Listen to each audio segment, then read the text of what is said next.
Hello and welcome to the Sisters for Fitness Wellness Show. I'm Stephanie Gaines-Bryant. Our guest today is Amanda Robinson, and she is a Reiki Master and a grief and loss specialist. Yes. So, we've got a lot that the country is grieving over today. We've had back-to-back shootings. The shooting in Buffalo, the shooting in Uvalde, Texas, Philadelphia, you name it, all around us, we've seen loss and grief.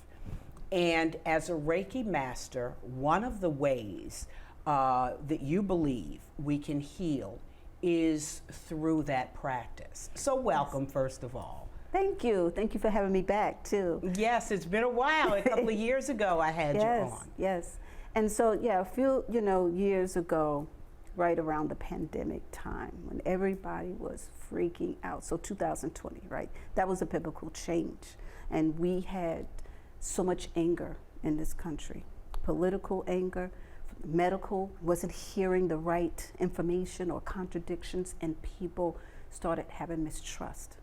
So if the root chakra, where it's at the base of our spine, is imbalanced or excessive, we feel it. We start feeling imbalanced. We don't know what's right. We get angry. Why? Because the root chakra is all about trust, survival, nourishment. Now what do we have? Food shortage, disruption in the earth, just the earth foundation. And so since the root is the first, it's created in the womb. The root chakra is the first chakra. If that's not balanced, then nothing in your system is balanced. Well, let's take a little step back. Exactly what is Reiki? So Reiki is energy healing. The energy is not mine. It is coming from universal love, from spirit, from God, the higher power, the creator, however you express. It's not a religion, it is energy, but it's tapping in, and I am a conduit. I am the source to bring you what is yours naturally. This is something that everybody has access to. So how did the chakras relate to the whole practice of Reiki? What does that have to do? How are they connected? Okay, so the chakra system is like your digestive system, your circulatory system. It's your energetic field. It is not seen with the naked eye, but it's felt, and it balances everything. It is the controller. It is everything that has to do with how you think, feel, act, behave, see the world. And so there's 7 main chakras, even though there's more, but there's 7 main ones that are in the body. The first one is the root chakra. It is developed in the womb. So just think if you had a very safe, nurturing household, no scarcity of food or shelter, you might have a nicely developed root chakra. You got good food, parents, no trauma. There's a healthy root chakra. But what if you didn't have that? Like many of us of color didn't have that. We grew up with maybe a lack of food, or maybe even just, it could be something like you was in the military. You just went to different places, and so you was never rooted and grounded. That might affect you. The next one is the sacral chakra. It's like the color you're wearing. It represents orange, and it's about creativity, sexuality. It's about the place where you hold life. So it's also your womb, sexuality, creativity. So let's say you don't have children, but you are birthing a business. You're birthing something, right? So creativity. If that is out of alignment, you feel stuck. You might want to do something but don't know how to get there. If your root chakra is not balanced, it is going to affect the next one. So they work upwards. Then you have the solar plex. That chakra is all about your core. That's why it's right in your core area. What you eat, how you digest life, how you're digesting what you're listening to on the news all day long, and how that's making you feel. Then you have the heart. Oh, so many clients come with their heart broken because of the loss. And sometimes it's a loss of death, and sometimes it's not a loss with death. It's your job, certainty. You can't go visit the people you want to visit. Or relationships. Oh, relationships. Yes, relationships, very much so. You look at someone, you realize don't feel the same way, and I have to be true to myself. So there's a lot of heartbreak in the root chakra, in the chakra of the heart. And the one thing about the heart chakra, it connects you from the chakras above with its more spirituality and your physicality, your body. It's the connector. It's where spirit lies. Spirit lies in our heart space. So when people say speak from your heart, they mean not the ego, not the mind. Speak from what's inside. The heart chakra also holds a lot of grief. And you can feel it. You can feel the heaviness, the tenderness if you have a heartbreak. It's also very much in line with your throat. So you'll notice when people cry, a lot of times this tightens up, right? Or they have something they want to say, but they can't speak. That's the throat chakra, communication. And I'm wearing blue, and normally when I speak, I use blue, which is representative of the throat chakra. Then we have the third eye, which is the sixth chakra. And that can have a lot of different meanings too. Some people are waking up spiritually. They have a spiritual awakenings. They're having messages, they're hearing things, and they're seeing things. Their gifts is coming around. And they don't know how to react to that because they might think, am I crazy? Am I hallucinating? Is also the third eye, so vision, intuition. It can represent headaches, insomnia. So we have to really pay in tune what's going on with our body. The last one is the crown chakra. It's on top of our head, and that is our connection to spirit, our connection to our higher power. It opens up, and in doing Reiki sessions, I open up the crown chakra and allow the universal energy to flow through the body, putting you in a relaxed state. When your body's relaxed, healing can begin. And I have noticed that some people, some of my clients, when they're on the Reiki session, they're very, they can't stop moving. They can't be still. They cannot be still. They have a really hard time. So they may need either a longer session or several sessions just to settle, because their mind is going constantly. They either have music on, they have the TV on, they're on social media, nonstop, and then they wonder why, they can't sleep. So those are the 7 chakras and how they work. So how do you work through these chakras? Is it something where, and how does that healing take place? Is it touching? How do you do that? What are the mechanics involved with Reiki? Okay, so I'll walk you through what a session looks like, right? So, and that's what I normally tell people who've never had Reiki. I explain it to them. So when they, sorry about that. Thank you. When they come in, they have their clothes fully on, just take off their shoes.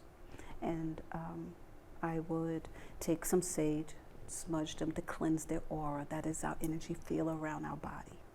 And then they lie down. And I talk to them a little bit just to see what's going on with them physically. What are they feeling? What's their symptoms? What are they looking for? And then we go into a light meditation.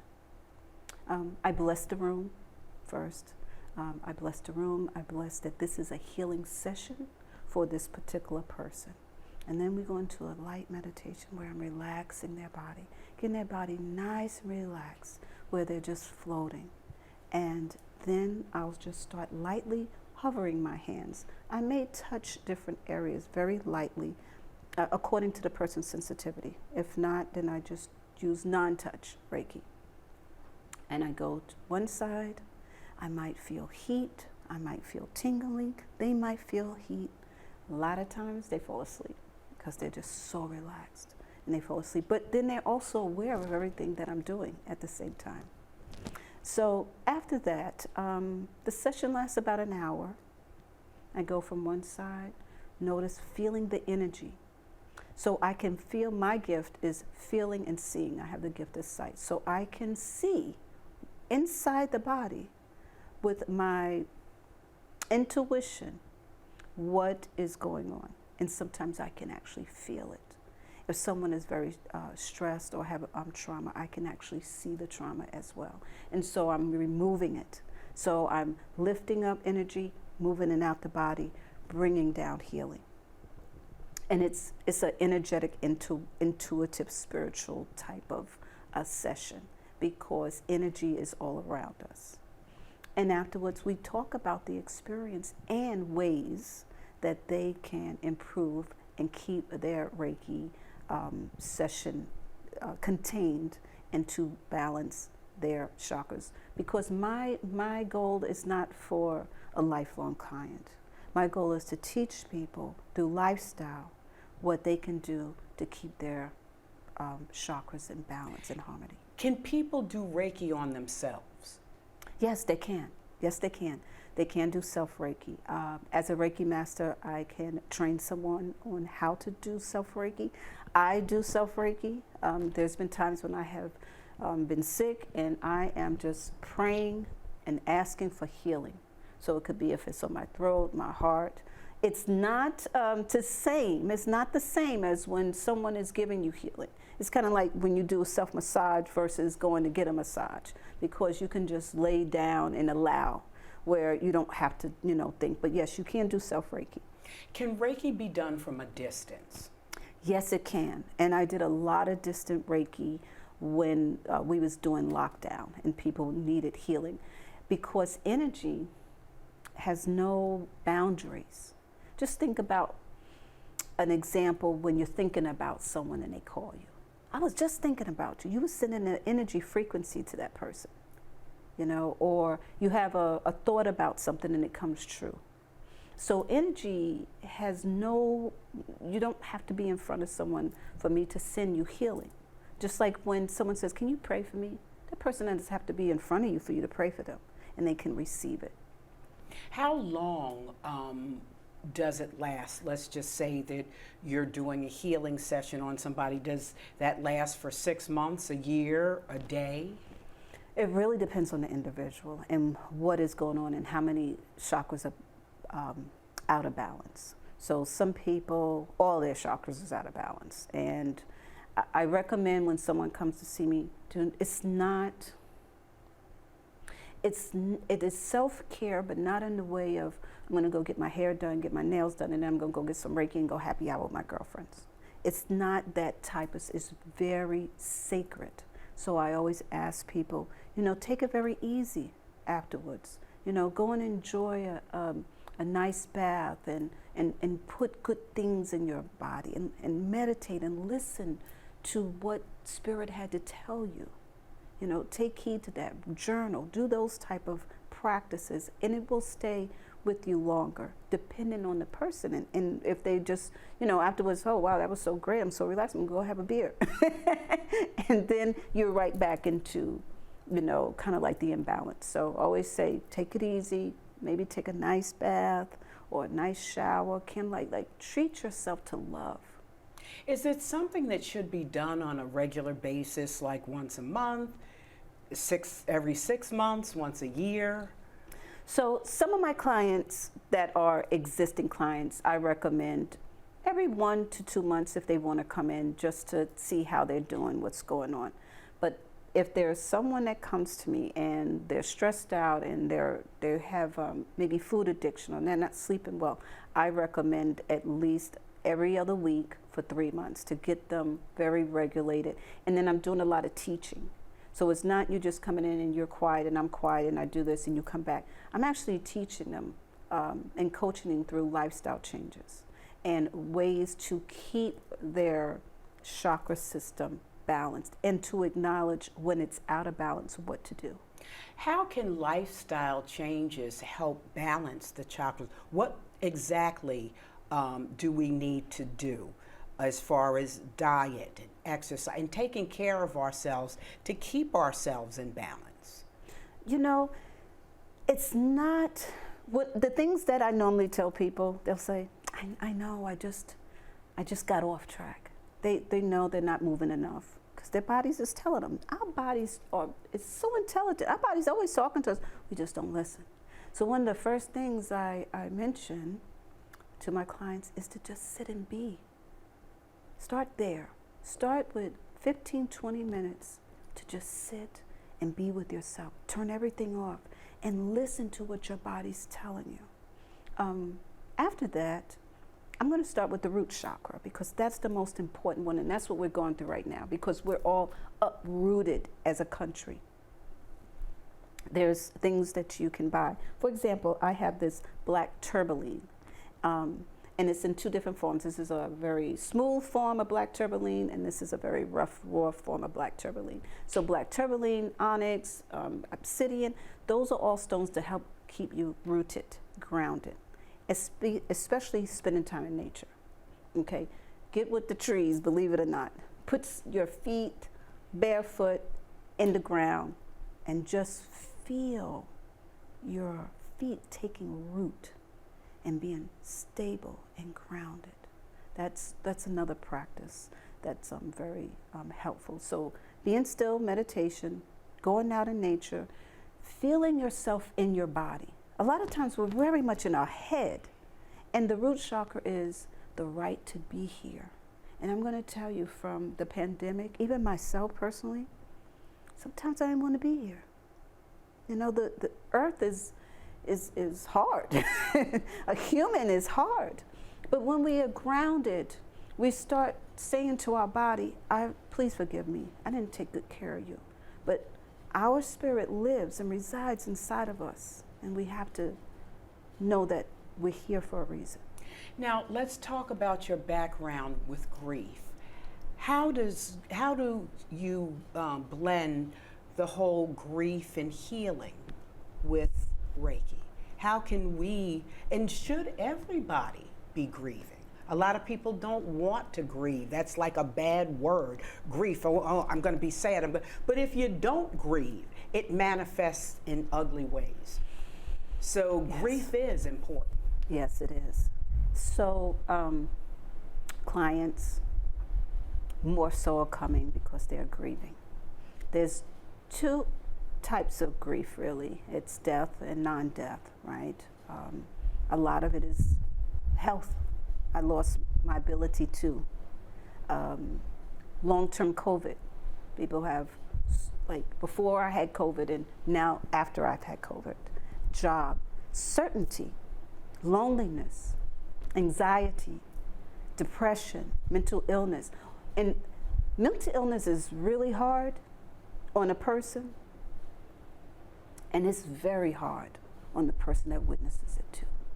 So you have the person who's actually physically feeling the grief for the loss, and the people that are in their lives that see the destruction that's going through. That's grief too. So we have mental illness. We have so many people, young people, people that have famous families commit suicide or drug overdose. Those people are grieving. The people who unfortunately were the victims of that, they were grieving before. So there's grief everywhere. I got into grief work from the loss of my own child. And so I had a firsthand, now it wasn't the first time I experienced grief, my mom, my dad, but my child, totally unexpected. Because you don't expect to bury your own child. No, you're not prepared, nobody, and truth be told, when people say that, I think about Eve, the first woman, her child died. Like, wow, how this is rooted. If we, believe in Adam and Eve and the Bible and stuff, but it's in the Bible that she lost her child to her son. Her son killed her other child, right? So it's like, wow, this is in history. We don't talk enough about death. We don't talk enough about dying. We don't talk enough about the natural response to it with grief. Corporations, you take your leave, you come back, you're supposed to be back at work, just like that, like nothing happened. And I think that's where a lot of people get angry, because I lost something that was dear to me, and everybody else's life is still going on. So how do we help? How do we change that? How do you get through it? How do you get through it? I found, as much as I love, and I'm a big advocate because I have done therapy, psychotherapy, I've done talk therapy, is really good. You have to get the right therapist because sometimes they're not trained in grief and they will put you on medication. And you may need it, but you may not. You may not need it because it's natural to be sad and cry. But what can you do? How do you process something and go through it that is natural? When society says, cheer up, get over it, it's not that bad. They're in a better place. At least they're peaceful. That's not helping the griever at all. And it takes time, and there's no right way, there's no wrong way to grieve. But I ask people to hold space for someone. What does that mean? Just allow them to be themselves. Allow them to cry, not you get uncomfortable with their tears. Allow them to speak about their loss and their feelings. Because most people, as soon as you start talking, oh, you know, I gotta go, I gotta get off the phone, because they don't want to experience that same feeling. A lot of people will say to a person who lost a child, oh, I could never imagine, and you don't want to. That's why you stay away. It's okay. It's okay because it could happen to you. It could happen to anybody now. We can lose anyone at any time because we're not here forever. This is so temporary. And one thing that I have found with my energy work, so I would say that my energy work, my spirituality, has helped me somewhat. I was still just like everyone else, still grieving, still crying, all that. But energy never dies. The love of my daughter keeps me very close to her. And that's what I want people to know, that our loved ones who went on the other side do not want to continue to see us in pain. So work through that grief, work through it, cry. If you need therapy or a grief doula, grief support person as myself to help you walk through not stages of grief, because there's no stage of grief, but how to help you to still love and grieve at the same time. How to still enjoy and be happy once again and still grieve, because grief ain't going nowhere. It's like uninvited guest that you want to leave and ain't going anywhere. So you might as well make friends with it and get to understand it a little bit more. Or just when you think it's gone, something triggers. Yes, Mother's Day was very hard for me. Mother's Day, and it's been 2 years. Here's Mother's Day, and I'm like, oh my goodness, my baby is not here. And then there's birthdays, holidays. It will peak up. Yes, it will. It most definitely will. And you know what I do? I let it go. I ride with it. I talk it out. I ride with the grief. I go, okay, all right, I'm feeling it. And it'll come up, and through all of this, like I'll get, like as if she just passed. And so I may write in my journal, talk to her. There's a lot of things that you can do to help with the memory of your child or anyone that you've lost through death. There's so many different types of tools and techniques. And one of the tools you just mentioned is writing. What are some of the other tools that people can use? They can, one of the things that I did with my granddaughter was a memorial garden. So we planted flowers in memory of my daughter.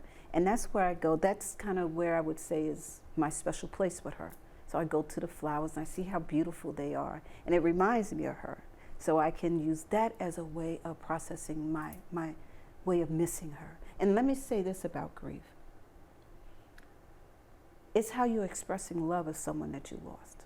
So it's not the more you love them, the more you may grieve. And it's okay. Grief is normal. And it should be embraced and normalized in this country. Do you find that grief differs from man to woman, different cultures? Do people grieve? I guess everybody grieves differently. For example, men are not as open with their feelings, so they may hold it in and grieve differently than a woman who can cry to a girlfriend, for example. And that same thing with mental illness, and it's also different with children. So children grieve differently too. I noticed that with my granddaughter. So teenagers they're not going to talk it out and write and journal and those things, right? But it's good to give them some type of arts and crafts so they can express how they feel. But it comes up usually during, like, so they're already teenagers, so it may come up with anger. They're mad that that person left them. They don't know how to process because they don't have any reference. So they express it a lot differently, and they may start experimenting with drugs or being defiant or the wrong crowd because they don't care. And yes, there's several different types of grief. One of the griefs that I had experienced was normal grief when my mom died. And then there was a different type of grief, which was the disenfranchised grief when my daughter died. And I didn't know the difference, and I was comparing the two. I was like, wow, it's been over a year and a half. Why am I still feeling this way? Well, I had the loss, a sudden loss, and one that I couldn't speak about that much. And so it is differently. Cultures definitely grieve differently.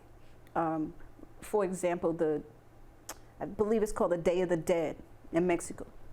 They celebrate death. It's like they're on the other side.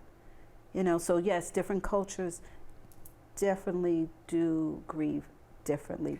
Well, in wrapping up our discussion today, what is your advice to people who are doing this collective grieving, whether you're grieving over shootings, whether you're grieving over COVID, whether you're grieving over the loss of a job? We know relationships have split up as a result of what's going on now. What is your advice to us grieving as a nation? Find purpose in your grief and get with a collective group that can support you.